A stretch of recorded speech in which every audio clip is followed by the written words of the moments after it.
Welcome to How's Your ePresence? This is Mark Galvin. I am the founder and president of that firm, of ePresence, that is. This is a show where we talk about business and social media. Thanks for joining us. I also want to say special thanks to Eric Welch. He is our show's producer and is the director of social media. He's the guy that makes all this stuff on the screen happen so that I can just have a chat with you guys. So, Eric, we appreciate the work that you do for us. So how's your ePresence? What do we do here? We're going to talk about social media. We got a great guest today. We're going to talk about something that's kind of in the news today, and this is where Eric gets his earns his keep because I'm jumping ahead. We're going to talk about TikTok today. We're going to talk about what's going on in TikTok in the world of the U.S. government and what they're going to do with TikTok. So we'll get to that. But in the meantime, we'd love for you guys to subscribe to our YouTube channel. So while you're here, it's down there. Hit that button down there and subscribe. Here's why it's worthwhile. When we drop a show, you'll get a notification. And that notification will say, hey, you should tune in because we're going to share great news. We're going to have a great guest. We're going to help you do social media better. We're going to help you figure out what are the things that I can do a little better on social media to produce a better ROI, to increase engagement. Whatever it is that you're trying to do, we are interested in talking about that to help you. So we're always focused on that.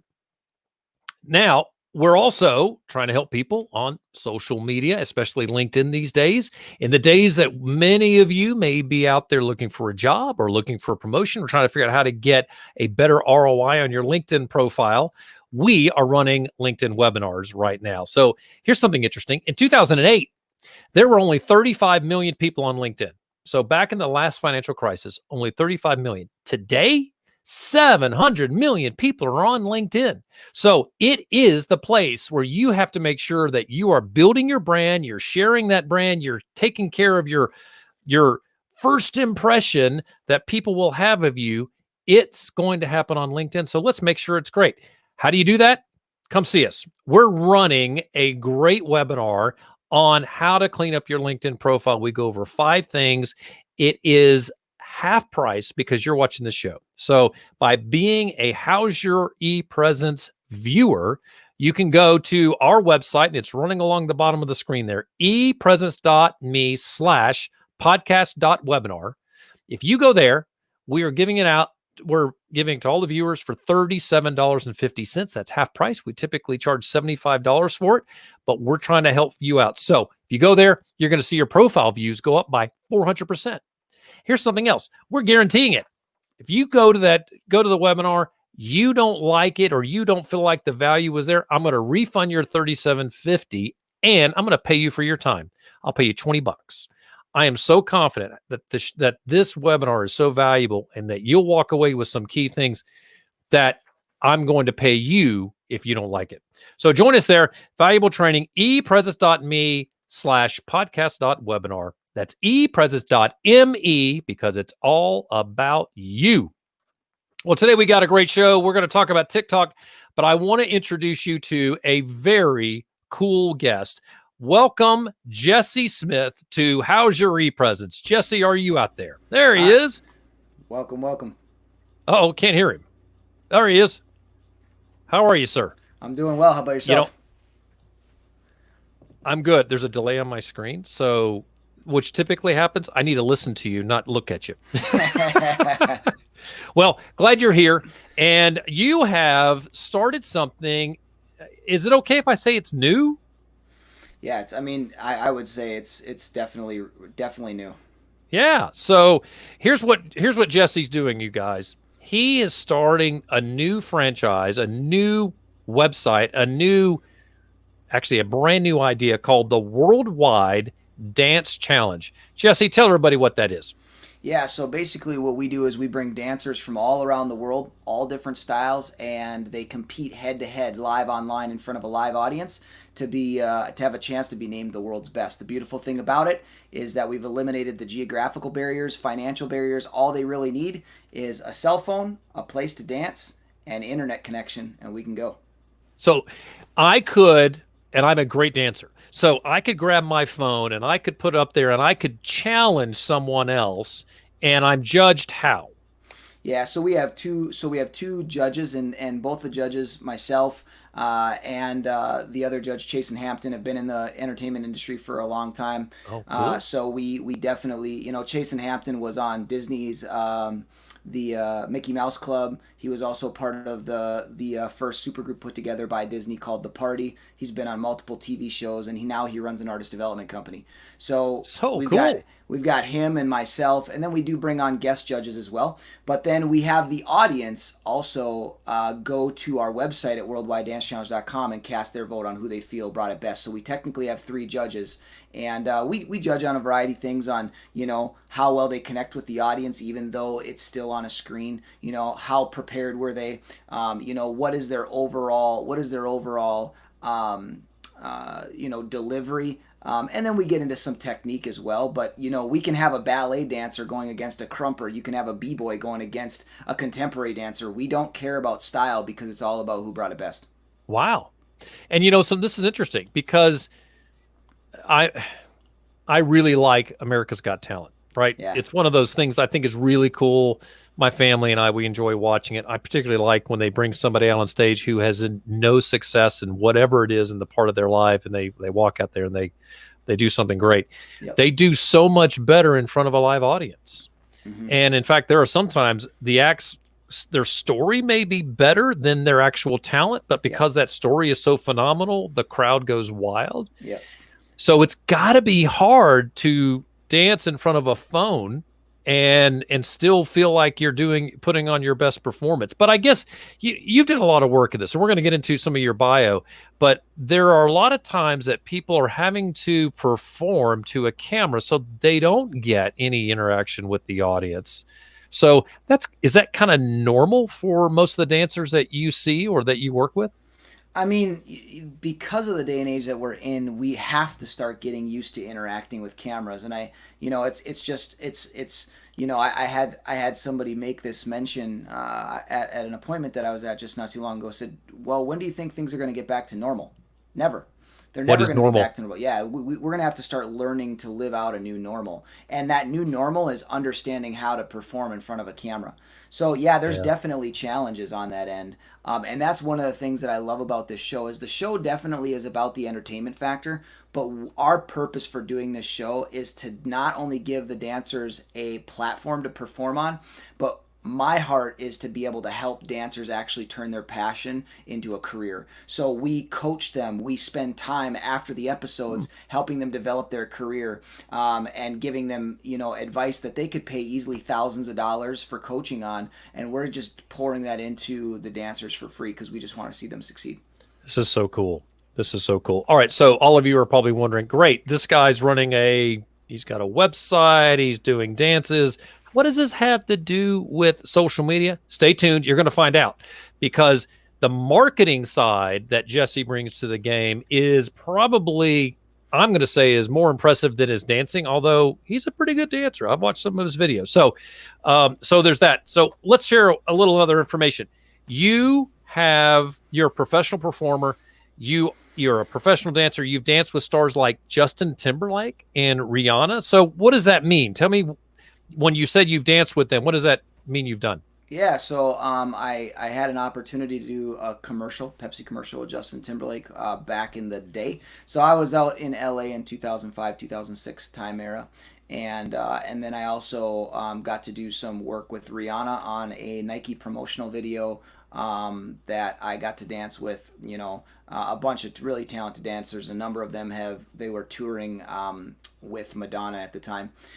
So got to work with those guys. And then a lot of the Step Up movies, from Step Up 2 on out, like a lot of the dancers that are in those movies were dancers that I was doing work with and hanging out with. So I had an awesome opportunity to work with some really talented people. This is great. You had a record deal, or do have a record deal with Universal, and so you sing, you perform. What are your other talents? Yeah, so I did have a record deal with Universal. I learned also the dark side of record deals through that deal. But yeah, man, music has been a big part of my life since I was 3 years old. I started my first concert was singing the books of the Bible in front of my church at age 3. Went on a citywide church tour, and just music has kind of been a part of my life ever since. So fast forwarding, you are not being it. You're not. I'm guessing you didn't pay a lot of bills with your singing career based on that. Is that a No, good it was assessment? it was it was a tough deal. I was $170,000 in debt, facing Oof. bankruptcy, and so then I jumped into my corporate side of my life has been sales and building sales teams, and so a friend of mine and I took a failing franchise, 10x the revenue, made it the most profitable franchise in that system, and then developed a sales and leadership development company out of it. Awesome. So this is interesting. I love that you're able to blend all of these skills together to put something like the Worldwide Dance Challenge on the internet. We're going to get into that a little bit, but I'd love to talk a little bit about the news. Are you good if we go into some news items and you give me some feedback? Let's do it. All right. So we mentioned at the top that TikTok is it's probably on its way to being banned in the US. So we're going to run a little news clip here from Reuters that really sums it up well. Watch this. The United States government is considering banning TikTok, the massively popular social media app, from use within its borders over concerns about its Chinese origin. TikTok, which is particularly big with younger demographics, was created by a Chinese company. On Fox News' Ingraham Angle show, Secretary of State Mike Pompeo said, without providing evidence, that it may share users' information with Beijing. Laura, your viewers should know we're taking this very seriously. We're certainly looking at it. We've worked on this very issue for a long time. Would you recommend that people download that app on their phones tonight, tomorrow, anytime currently? Only if you want your private information in the hands of the Chinese Communist Party.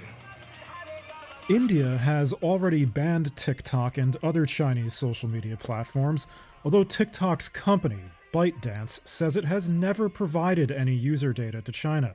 And while it is owned by a Chinese company, the app isn't available on mainland China, and it has sought to distance itself from its Chinese roots for global appeal. TikTok has also emerged in recent months as a central social media platform for protest movements in the United States, including Black Lives Matter activists. Meanwhile, TikTok's makers also announced on Tuesday that they were withdrawing the app from the city of Hong Kong, one of the latest big internet companies to suspend operations there in the wake of Beijing's sweeping new security law. A source says the city was a loss maker for the company with few users. Bull. That's what I say, bull, when you talk about TikTok being yanked out of Hong Kong. That is bunk. I'm so sorry. I shouldn't. Yeah, I am. Actually, this is a good part of the conversation because it does show how China is actually influencing TikTok.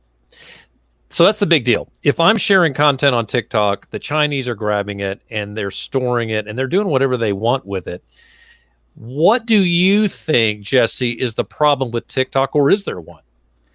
I think that, just like any other social media platform, you run the risk of a lot of things. I mean, we saw the problems Facebook had. We see, I think that anytime that we realize, I mean, it doesn't matter, whatever you're loading up on your phone, there's stories all the time about other people maliciously gathering your information because of an app that you downloaded. So do I think it's TikTok alone? No. But do I think there's, a good reason to be concerned?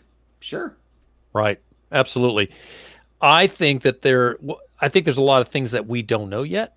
How can this content be used against us or used to hurt us? And it's probably not just Mark Galvin or Jesse Paul Smith that's affected. It is the collective that China can use against us.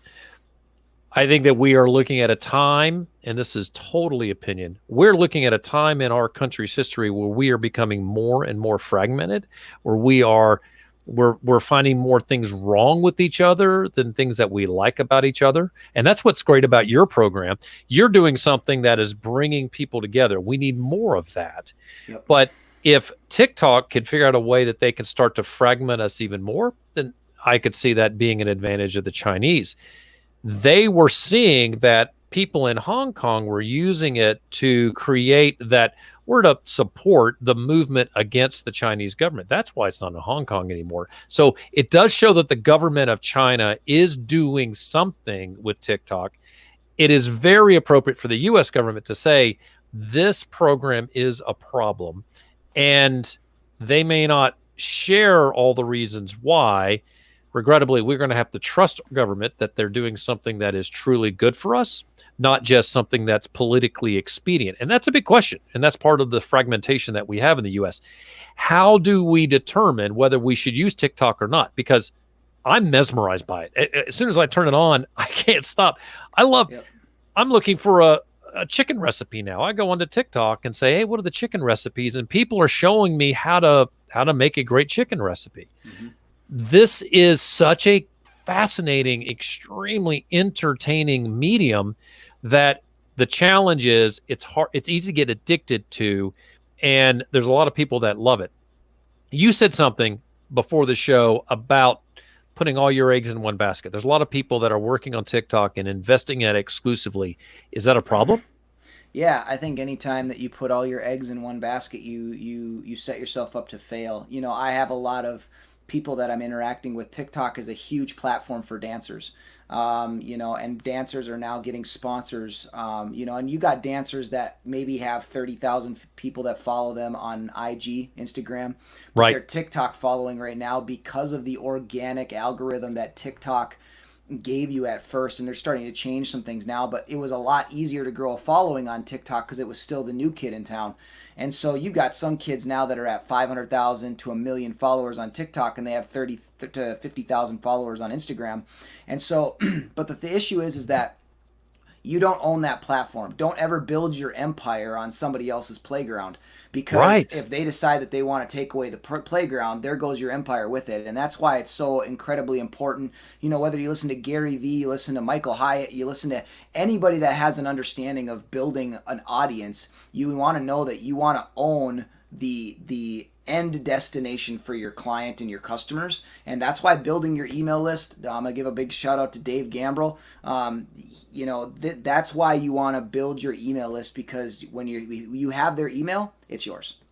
So email, should we worry about email since we have social media? How important is email? I think it's incredibly important because, again, you still have, you got to look at social media. When you sign up for social media, what do you give social media?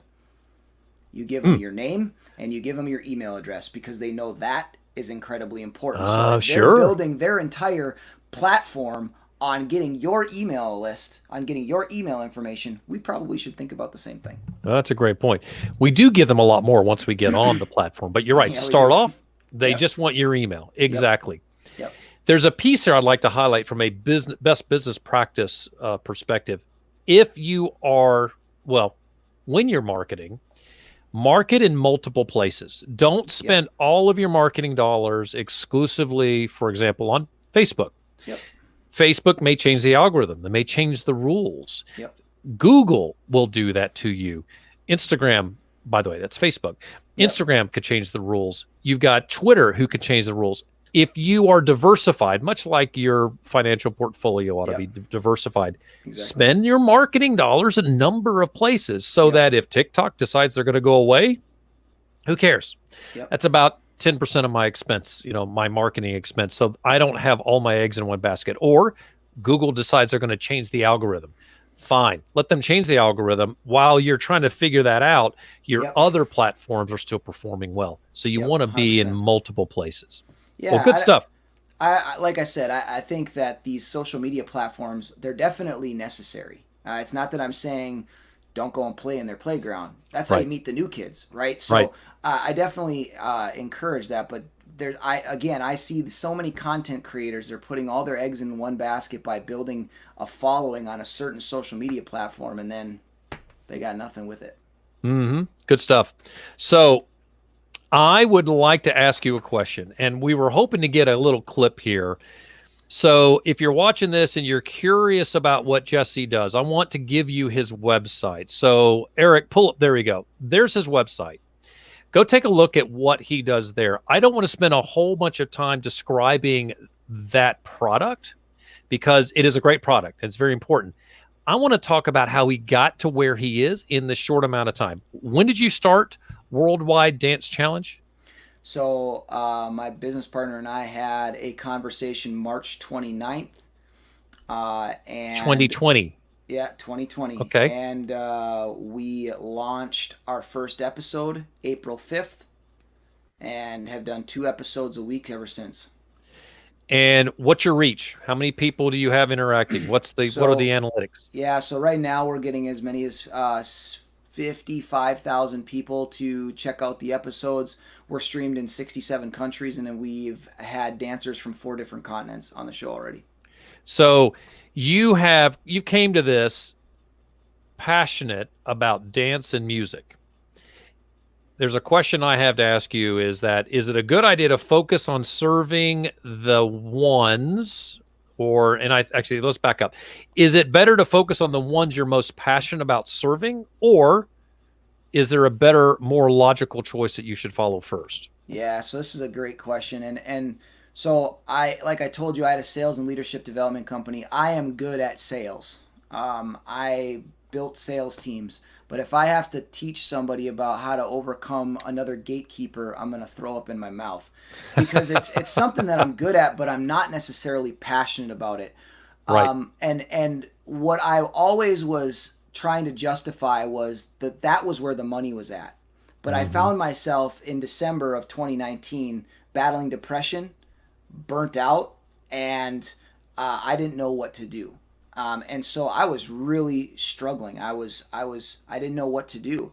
And so I had to surrender to this idea. When COVID happened, I literally lost, just like everybody else that was a solopreneur that was doing consulting and speaking at big events. Literally in 3 days, all my big events got canceled.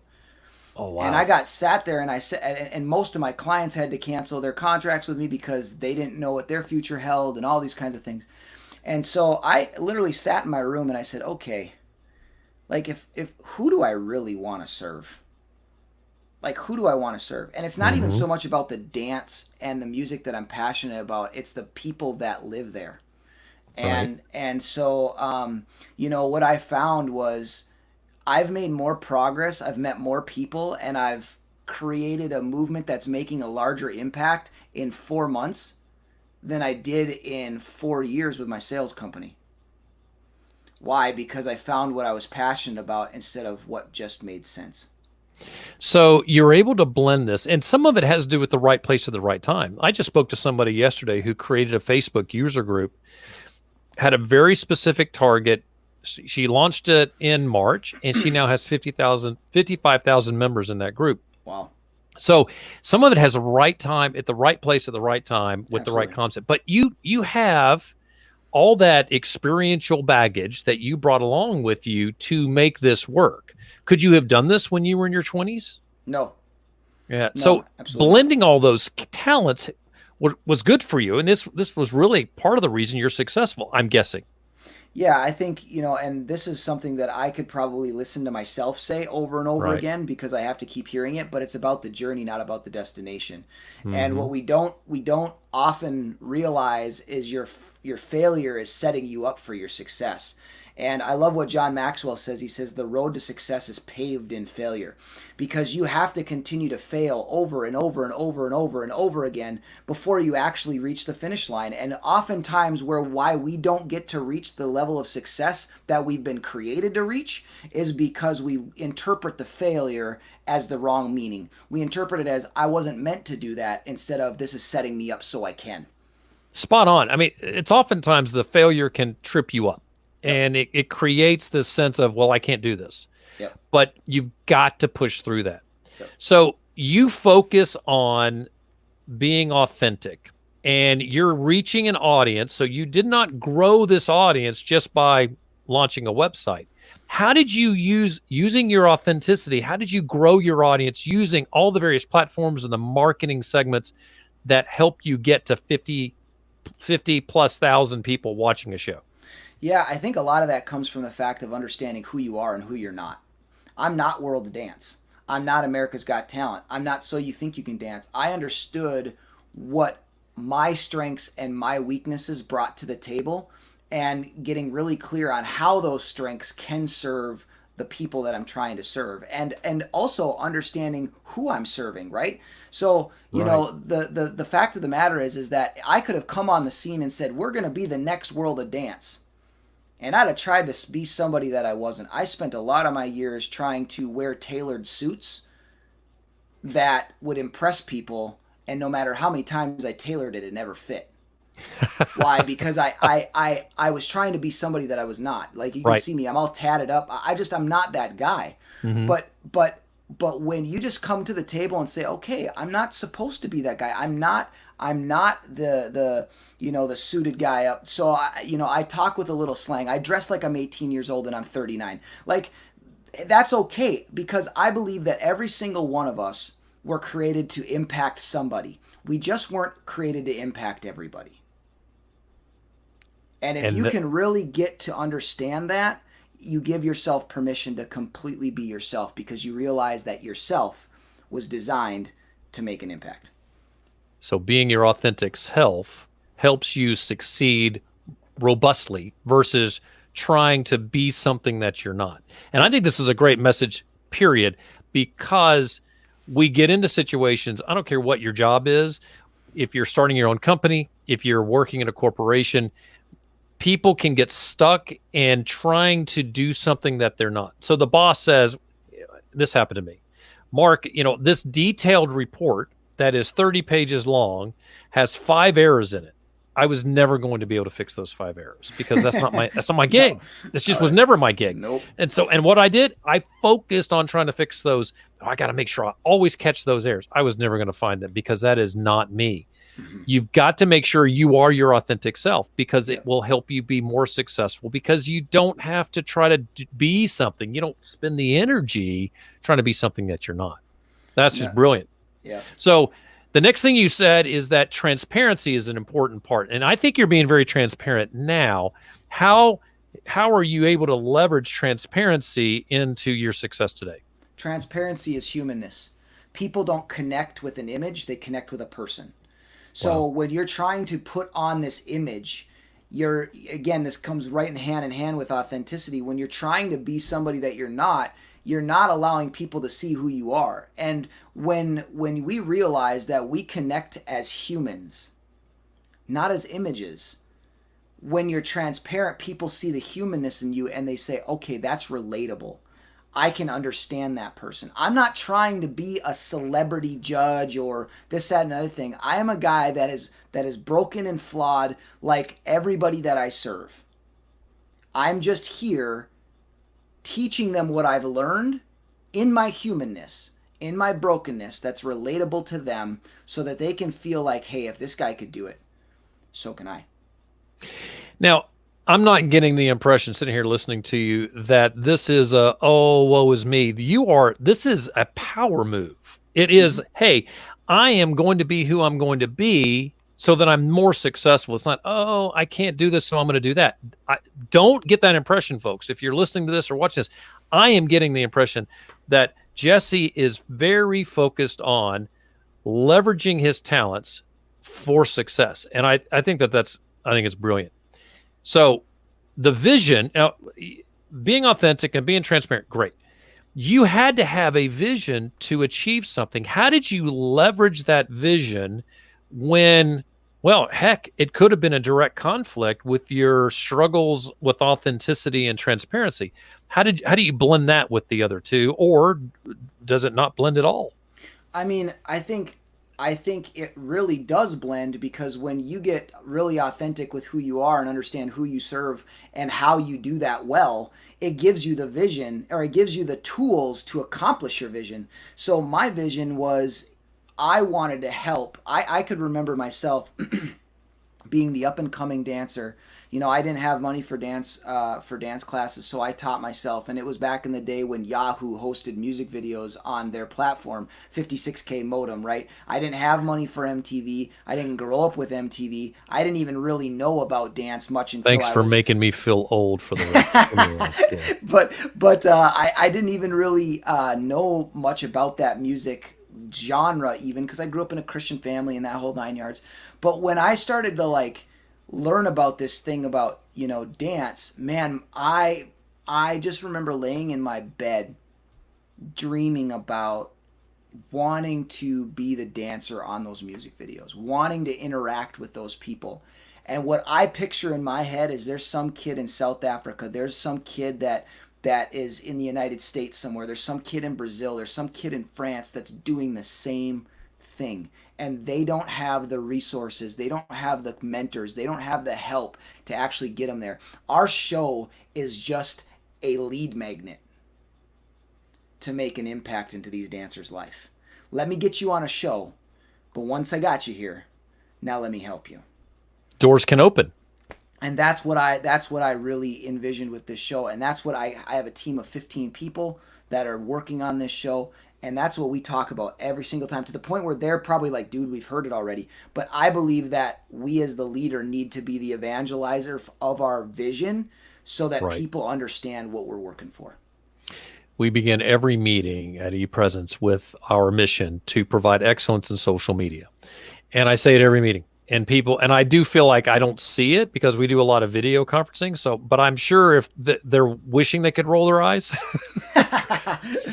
But it is important to share that vision, that this is where we're going. This is the road we're on. So I think that that's brilliant. Are you capturing more people through social media or through email? What do you find is the best way to market your content? Yeah, that's great. So, I mean, we started outreach through social media, right? Instagram and, funny enough, TikTok.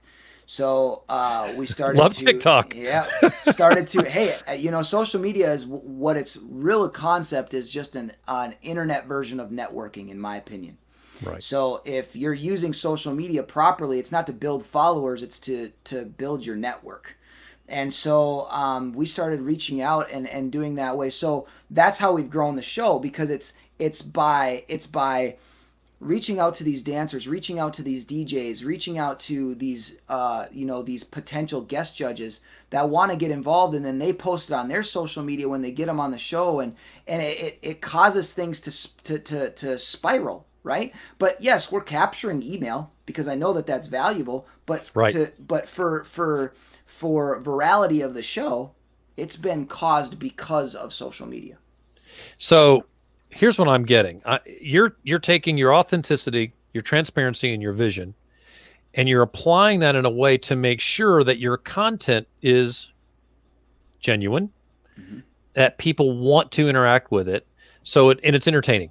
Yep. At the end of the day, that's what we're really talking about. You're producing entertaining content that is going to be pushed through the various social media channels, so more people will interact with it. So you grow to your 55,000. Now you're using your email to complement that, which I think is very smart.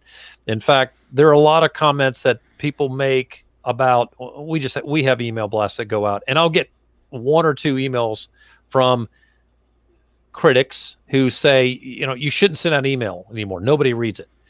And my feeling to them, and I say to them, you're not my target audience then. I should just take you off my list. I'm trying to reach a target audience that's interested in our content. And if I reach 1,000 people that are interested in my content on email, then that is so much more personal than hoping, if it's organic, hoping they run across my content on social. So don't do one, don't do the other, do them both. Be in multiple places, and that's the diversity of your marketing dollars. 100%. Well, Jesse, we're out of time, and I'd love to make sure people know where you are.